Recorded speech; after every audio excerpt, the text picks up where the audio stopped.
మొదటగా ఈ భగవద్గీత అధ్యాయము 2 శ్లోకము 56ను పరిశీలిద్దాం. స్థితప్రజ్ఞుని లక్షణాల గురించి అర్జునుడు అడిగిన ప్రశ్నకు సమాధానంగా స్థిరమైన బుద్ధిగల వ్యక్తి యొక్క మానసిక స్థితిని శ్రీకృష్ణుడు ఇక్కడ వివరిస్తున్నాడు. మొదటగా ఈ పవిత్ర శ్లోకాన్ని భక్తితో విందాం. దుఃఖేష్వనుద్విగ్నమనః సుఖేషు విగతస్పృహః వీతరాగభయక్రోధః స్థితధీర్మునిరుచ్యతే.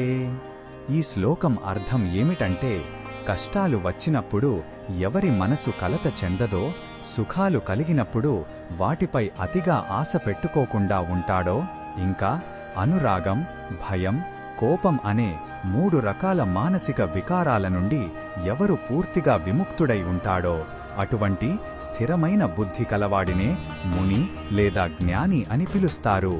ఈ శ్లోకంలో ఉన్న భావం మనకు ఏమి చెప్తుందంటే, నిజమైన శాంతి మరియు ఆనందం బయటి పరిస్థితులపై ఆధారపడి ఉండవు.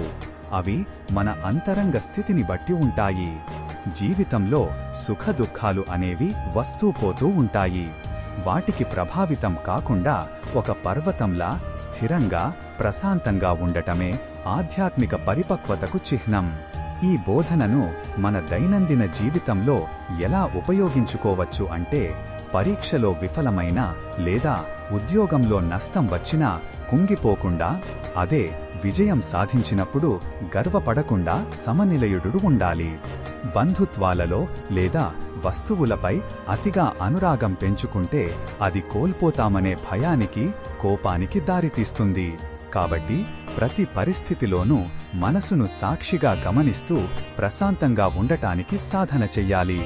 మరిన్ని భగవద్గీత శ్లోకాల అర్థాన్ని తెలుసుకోవాలంటే మా తదుపరి వీడియోలను తప్పకుండా చూడండి.